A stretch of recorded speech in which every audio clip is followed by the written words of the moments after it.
மக்களின் captain Shreyas ஐயரின் Punjab Kings இந்த 2025 ஐபிஎல்லோட ஃபைனலுக்கு தகுதி பெற்றிருக்கிறாங்க. மக்களின் கேப்டன் ஸ்ரேயாஸ் ஐயர் 3 வெவ்வேறு அணிகளை ஐபிஎல் ஃபைனலுக்கு அழைத்து வந்த கேப்டன் அப்படிங்கிற பெருமையை பெற்றிருக்கிறாரு. முறையே Delhi capitals, Kolkata knight riders, இப்போ Punjab kings. And Punjab kings 2014க்கு அப்புறமாக இப்போ ஃபைனலுக்கு தகுதி பெற்றிருக்கிறாங்க. இது எல்லாமே டீம் ஒரு பக்கம் அப்படின்னா, பட் மக்களின் கேப்டன் ஸ்ரேயாஸ் ஐயர் மிகப்பெரிய ஒரு காரணம். இன்றைக்கி குவாலிஃபயர்ஸ் 2ல் அவர் அடித்தது மட்டும் கிடையாது, ஒட்டுமொத்தமாக இந்த ஐபிஎல் 2025 அவரோட பங்கு ரொம்ப பெரிய பங்கு. இந்த வீடியோவில் ஒன்று ஸ்ரேயாஸ் ஐயரை பற்றி மட்டும் தான் பேசணும், இல்லை வீடியோவே கிடையாது அப்படிங்கிற மாதிரி தான். ஏன்னா ஸ்ரேயாஸ் ஐயர் இந்த ஐபிஎல் 2025 கிரிக்கானந்தாவும் டெக்கத்லாவும் சேர்ந்து ஒவ்வொரு போட்டியாலையும் நம்ம ப்ரிவியூவில் வந்து கேள்விகள் கேட்டு பரிசுகளை வழங்கிட்டு இருப்போம். அந்த வகையில் இந்த போட்டியில் நம்ம கேட்டிருந்த கேள்வி என்னன்னா, அந்த குவாலிஃபயர்ஸ் 2ல் யார் ஜெயிப்பா, யார் ஃபைனலுக்கு போவா, அப்புறம் இந்த போட்டியில் யார் அதிக ரன் அடிப்பான்னு கேட்டிருந்ததில் @கார்த்தி 7244 அப்படிங்கிறவர் பஞ்சாப் கிங்ஸ் ஜெயிப்பாங்க, ஸ்ரேயாஸ் ஐயர் அதிக ரன் அடிப்பார்னு கமெண்ட் பண்ணியிருந்தாங்க. ஸோ கார்த்தி, இன்ஸ்டாகிராமில் நீங்கள் எனக்கு கிரிக்கானந்தா அப்படிங்கிற ஐடிக்கு டிஎம் பண்ணுங்கள், ஓகேங்களா? ஸோ நீங்கள் எனக்கு மெசேஜ் பண்ணும்போது, அண்ணன் நான் தான் qualifiers 2 Mumbai Indians versus Punjab kings மேட்சோட வின்னர்னு எனக்கு டெக்ஸ்ட் பண்ணுங்கள். இப்போ நம்ம ப்ரிவியூக்கு போகலாம். ஓவருக்கு 6 பால் தான், ஆனால் நோ பால் போட்டால் 7 பால் போடு. ஐபிஎல் பப்பியா ஜெனில் லேடிஸ் அண்ட் ஜென்டில்மேன், இந்த ஐபிஎல் 2025 டிராகனில் அகமதாபாத்தில் நடந்து முடிஞ்ச Punjab Kings versus Mumbai Indians qualifiers 2 மேட்சோட அனாலிசிஸ் அண்ட் ரிவ்யூ பார்க்க வந்துருக்கிறீங்க. இந்த ஸ்பெஷல் கிரிக்கானந்தா ஷோவில் கிவ்அவே ஸ்பான்சர் டெக்கத்லான். இந்த ஃபர்ஸ்ட் இன்னிங்ஸ் செகண்ட் இன்னிங்ஸ்னு எனக்கு பிரித்து பார்க்கறது எனக்கு தெரியல. ஏன்னா எனக்கு ஸ்ரேயாஸ் ஐயர் இன்றைக்கி கம்ப்ளீட்டாக அவுட் ப்ளே பண்ணிட்டார். ஒரு என்ன சொல்கிறது, செகண்ட் இன்னிங்ஸ் தான் ஓகேங்களா. ஃபர்ஸ்ட் இன்னிங்ஸில் வந்து நீங்கள் மும்பை இந்தியன்ஸோட பேட்டிங்கில் உங்களுக்கு தெரிஞ்சிருக்கும், சில டாட்ஸ் உங்களுக்கு இல்லாமல் பல டாட்ஸ் விழுந்துச்சு. ஒரு பக்கம் டாஸை பஞ்சாப் கிங்ஸோட கேப்டன் ஸ்ரேயாஸ் ஐயர் வின் பண்ணி அழகாக அது அப்படியே நாங்கள் சேசிங்க்கு போயிடும் அப்படின்னு சொல்லிட்டு வந்ததுலேருந்து எனக்கு கம்ப்ளீட்டாக இன்றைக்கி தெரியுது கிளியராக, இந்த விஷயம் நடக்கும்போது இது நடக்க போகுது அப்படின்னு கிளியராக தெரியுது. அதுக்கேற்ற மாதிரி தான் வந்துக்கிட்டு இருந்துச்சு. ஸோ ஃபர்ஸ்ட் ஆஃப் ஆல் எடுத்துக்கிட்டிங்க அப்படின்னா, நம்ம ஆரம்பத்துலேருந்து ரோஹித் சர்மாவோட கிரிக்கெட்டை பற்றி நம்ம பேசிட்டு வந்துக்கிட்டு இருக்கிறோம். பட் கொஞ்சம் இன்கன்சிஸ்டண்ட்டாக இருக்குது. பட் சில நேரங்களில் 50 அடிக்கிறாரு, எலிமினேட்டரில் அடித்து காப்பாற்றினார். பட் குவாலிஃபயர்ஸ் 2ல் கரெக்டாக ஸ்டாயினிஸ் அவர் நிற்க வச்சு எடுத்தார். ரோஹித் சர்மா பவர் பிளேயில் அவுட் ஆகிறது, புல் ஷாட் ஆடி, இது ஒன்றும் பெருசாக எப்போயோ ஒரு நடக்கிறதுலாம் இல்லை, எப்போவுமே இது நடக்கிற ஒரு விஷயந்தான். கரெக்டாக ஸ்ரேயாஸ் ஐயர் ஸ்டாயினிஸ் உள்ள கொண்டு வந்து அந்த விக்கெட் எடுத்தார்.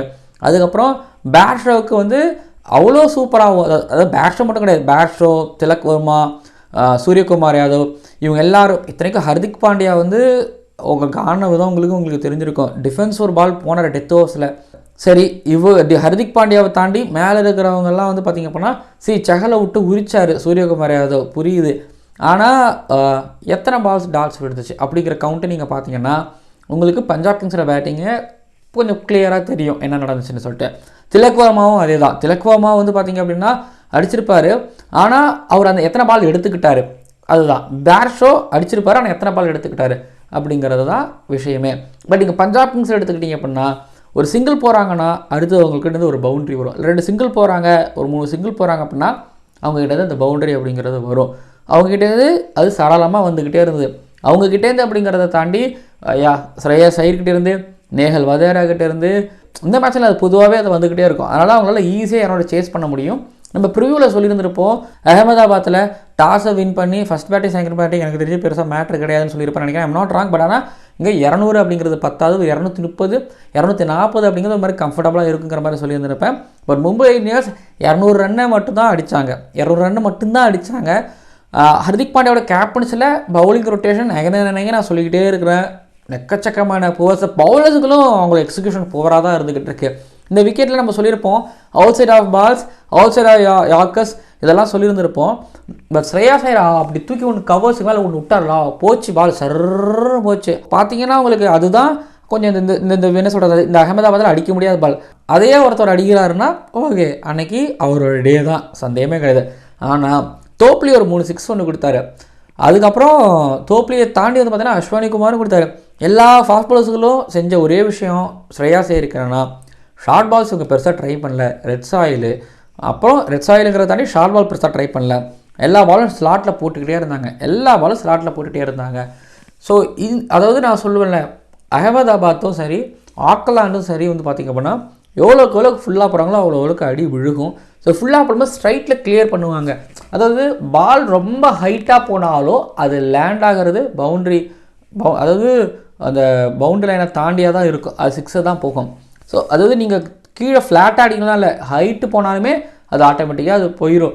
ஏன்னா ஸ்ட்ரைட் பவுண்ட்ரி ஒரு 63 மீட்டர் தான் இருக்கும், பட் ஸ்கொயர் பவுண்ட்ரி தான் ஒரு 70 கிட்டத்தட்ட வருங்கிறதுனால வந்து பார்த்திங்க அப்படின்னா ஃபுல்லாக போடக்கூடாது, ஸ்லாட்டில் போடக்கூடாது அப்படிங்கிறது ஒன்று இருந்துக்கிட்டு இருக்குது.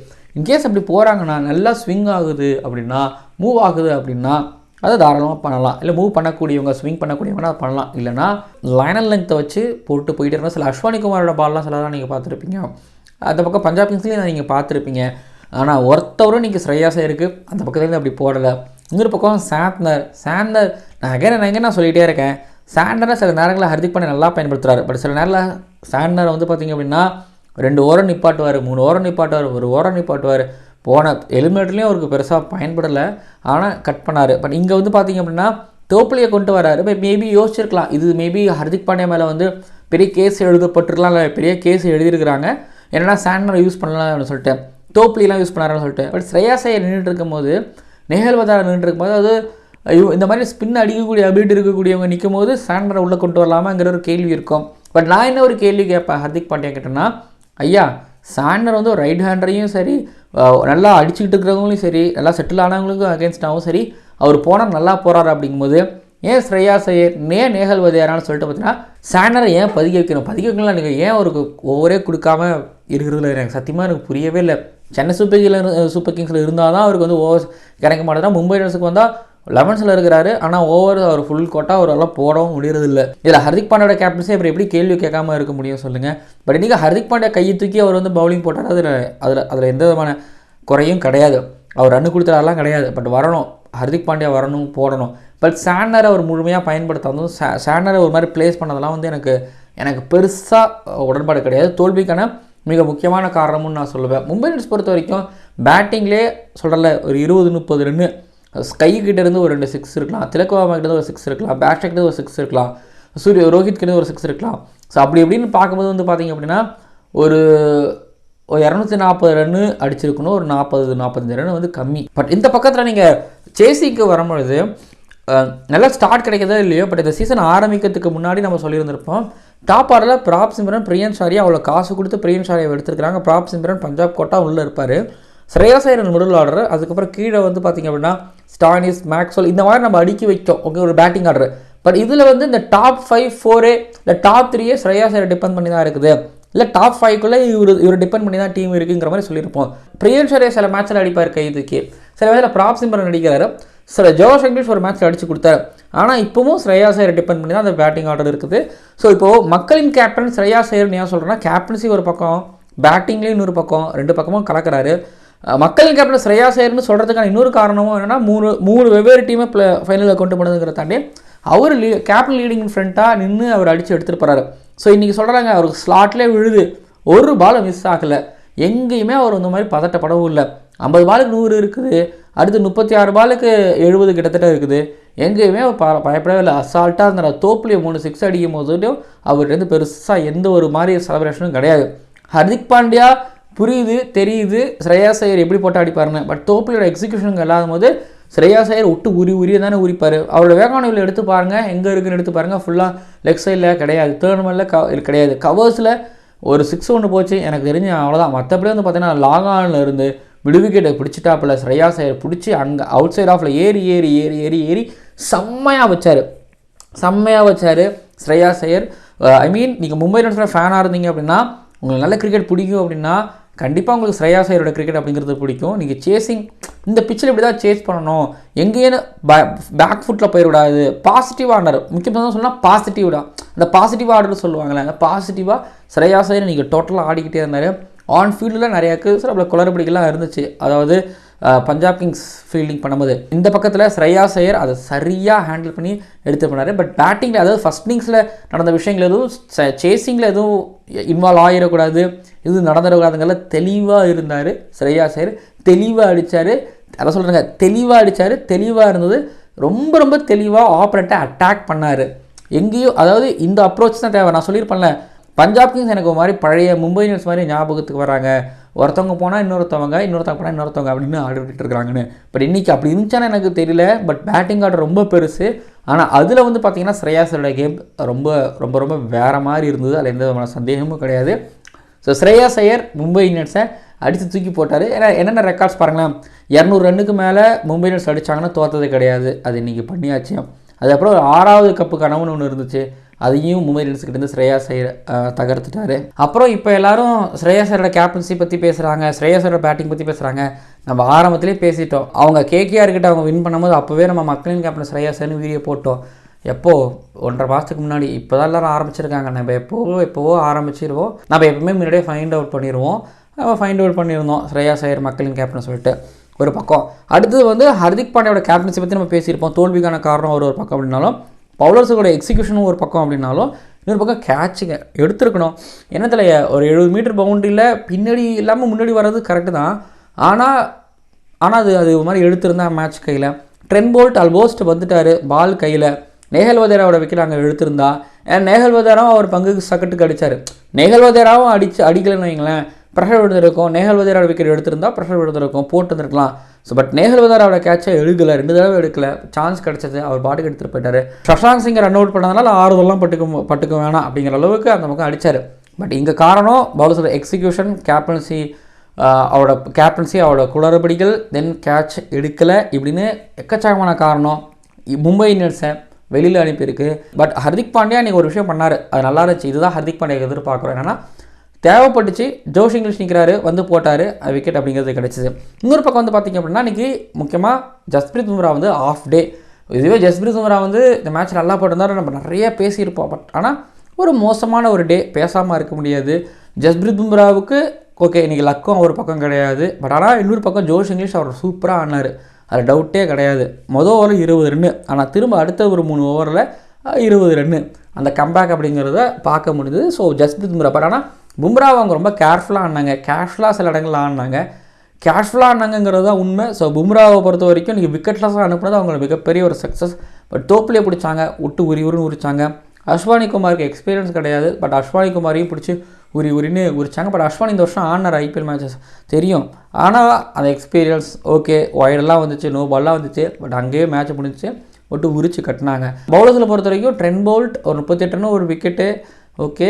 ஆனாலும் நியூ பாலில் ட்ரெண்ட் போல்ட் இன்னும் கொஞ்சம் எஃபெக்டிவாக இருந்திருந்தா இந்த மேட்ச் மேபி கையில். அதை சொல்கிறாங்க அகைன் ஜெயவர்தனே சொல்கிறது, பவுலர்ஸுகள் எக்ஸிக்யூட் பண்ண மாட்டாங்கன்னு தான் சொல்கிறாரு. அது நடந்திருக்கு. So bowling, captaincy and fielding இந்த விஷயங்கள்லாம் சேர்ந்து மும்பை இந்தியன்ஸை வெளியில் அனுப்பியிருக்குது. மக்களின் கேப்டன் ஸ்ரேயாஸ் ஐயரோட பஞ்சாப் கிங்ஸ் இப்போது ஃபைனலுக்கு போயிருக்கிறாங்க. ஆர்சிபி மோத போகிறாங்க அப்படிங்கிறது ரொம்ப ரொம்ப சந்தோஷமான ஒரு செய்தி. அண்ட் எப்படி பார்த்தாலும் ஒரு புது சாம்பியன் கிடைப்பாங்க. ஆர்சிபி கடைசியாக 2016 ஐபிஎல்லோட ஃபைனலுக்கு போனாங்க. அதுக்கப்புறம் இப்போது ஒரு ஃபைனலுக்கு போக போகிறாங்க. அது ரஜத் பட்டிதாரோட கேப்டன்ஸில். இன்னொரு பக்கம் 2014 அப்புறம் பஞ்சாப் கிங்ஸ் வந்து பார்த்திங்க அப்படின்னா ஃபைனலுக்குள்ளே வராங்க. இத்தனை வருஷம் கழிச்சு வராங்க. இப்போது பஞ்சாப் கிங்ஸாக ஆர்சிபியா யார் ஜெயிப்பாங்கன்னு பொறுத்திருந்து பார்க்கலாம். பட் இதில் நிறைய நான் பேசியிருக்கேன்னா எனக்கு தெரியல ஸ்ரேயாஸ் ஐயரை பற்றி நிறைய பேசணும். பட் பேசுவோம் பின்னாடி. அப்புறம் ஒரு பாயிண்ட்டை ஆட் பண்ணிக்கணும். இதே கிரவுண்டில் தான் ஜிடிக்கு அகேன்ஸ்டாக பஞ்சாப் கிங்ஸ் வந்து 243 அடிப்பாங்க. அதில் ஸ்ரேயாஸ் ஐயர் 97 அடிப்பார். 100 மிஸ் பண்ணுவார். பட் இன்றைக்கி ஒரு 87 அடிச்சிருப்பார். 100 வெல் டிசர்வ்டு 100 மிஸ் பண்ணியிருப்பார். நான் இன்னொன்று பஞ்சாப் கிங்ஸுக்கு ரொம்ப சூட்டபுளான ஒரு கிரவுண்டு. ஸோ ப்ரிவ்யூ பாருங்கள். வின்னிங் பர்சன்டேஜ் மட்டும் நான் மும்பை இந்தியன்ஸுக்கு அதிகமாக கொடுத்துருப்பேன் 51%. ஆனால் நான் ப்ரிவ்யூவில் பேட்டில் பற்றி பேசும்பொழுது பஞ்சாப் கிங்ஸோட பேட்டிங் ரொம்ப சூட்டபுளான ஒரு கிரவுண்டு அப்படின்னு சொல்லியிருந்திருப்பேன். பட் பவுலிங் சுமாராக இருந்துச்சு பஞ்சாப் கிங்ஸுக்கும். பட் பேட்டிங் வேறு மாதிரி இருந்துச்சு, வின் பண்ணாங்க. ஸோ அகெயின் சொல்கிறேன், இப்போ அகமதாபாத்தில் ஃபைனலாக ஆர்சிபி பற்றி பேசும்போது பட் பஞ்சாப் கிங்ஸ் பற்றி பேசும்போது எனக்கு இப்போவே தெரியுது நல்ல பேட்டிங் ஆர்டர் வச்சுருக்காங்க அகமதாபாத்துக்கு ஏற்ற மாதிரி. வீடியோ நிறைவடைகிறது. சைதும் ஸ்டாக் ட்ரோஃபி ஃபைனலில் ஸ்ரேயாஸ் ஐயரும் ரஜத் பட்டிதாரும், அதாவது மும்பைக்கும் இவர் மத்திய பிரதேஷுக்கும் மோதினாங்க. இப்போ ஐபிஎல் ஃபைனலில் பார்த்தீங்க அப்படின்னா ரஜத் பட்டிதாரும் அண்ட் ஸ்ரேயாஸ் ஐயரும் மோதுறாங்க. ஒரு பக்கம் பஞ்சாப் கிங்ஸ்க்காகவும் இன்னொரு பக்கம் ஆர்சிபிக்காகவும். என்ன நடக்குதுன்னு பொறுத்திருந்து பார்க்கலாம். பட் சூப்பர்பான ஒரு இன்னிங்ஸ் தூக்கத்தில் இருக்கிறவங்க எழுப்புற மாதிரியான ஒரு இன்னிங்ஸ் வந்து இந்த பக்கத்தில் ஸ்ரேயாஸ் ஐயர் ஆடிட்டு போயிருக்கார். நல்ல ஒரு இன்னிங்ஸ். வீடியோ நிறைவடைகிறது. மறக்காமல் சப்ஸ்கிரைப் பண்ணுங்கள், பக்கத்தில் பெல் ஐக்கனை கிளிக் பண்ணுங்கள். அண்ட் ஐபிஎல் ஃபைனலோட ப்ரிவ்யூவில் உங்களை நான் சந்திக்கிறேன். பார்க்காம அடுத்தது வீடியோக்குள்ளே. பட் கண்டிப்பாக மக்களின் கேப்டன் ஸ்ரேயாஸ் ஐயரோட ஃபேன்ஸ் ரொம்ப ஹாப்பியாக இருப்பீங்க. இன்னொரு பக்கம் மும்பை இந்தியன்ஸோட ஃபேன்ஸ் பார்த்தீங்கன்னா அவங்களுக்கு சோகமாக இருப்பாங்கனால அவங்களுக்கே தெரியுது, ரைட் நம்ம கேப்டன் ஹர்திக் பாண்டியா டெசிஷன்ஸ் நிறைய ஏதாவது பண்ணுறாரு, அதனால் எங்கே மாட்டோம்னாலும் ஏதோ ஒரு இடத்துல மாட்டோன்னு தெரியும். பட் மாட்டிக்கிட்டாங்க அப்படிங்கிறது அவங்களுக்கே தெரியும், புரிஞ்சுப்பாங்க. அதில் புரியலனா தான் ஓகே கஷ்டம், பட் புரிஞ்சிருப்பாங்க.